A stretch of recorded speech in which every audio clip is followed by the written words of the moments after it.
Mag-ride sana tayo, kaso flat. Nako. Good morning guys, kamusta kayo? Ayun. So ayun na nga guys, iba dapat yung plano natin. Nadalhin dapat natin si Titos of Manila sa Aguinaldo Shrine. Kaso hindi ako komportable, baka siraan tayo sa daan. So mawa na lang. Maya ulit.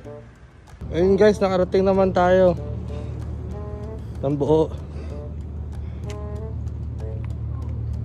Inanginan ko lang yung bike kaya nakatakbo. Ewan ko, mukhang may butas yan kasi overnight sumingaw eh. Sama nga pala ulit natin si Titos of Manila. Mamaya ulit, rounds muna. Bali, nakapag-rounds na tayo guys dito sa baba. Sumikat na rin yung araw.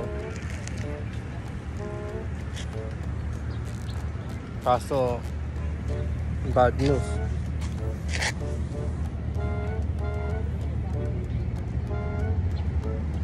Sumingaw na uli yung gulong ko. Kailangan ko na talaga palitan yung aking interior.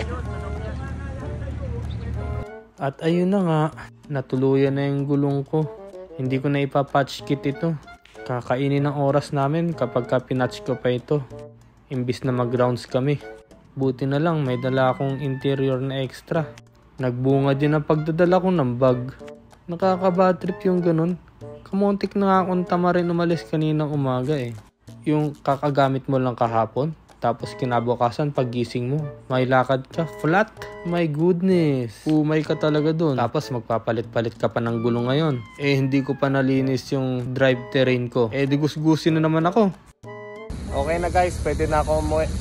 Libre daw tayo ni Titos of Manila sa Pansitan kasi nasira yung gulong natin. Mamaya ulit. At ayun na nga, pupunta na kami sa Pansitan. Doon yun sa may tabi ng GSIS. Sinilip ko na rin nga pala kanina kung ano yung nag-cause ng pagka-flat. Wala naman ako nakuha. Kalumaan na din siguro. Picture si Titos of Manila.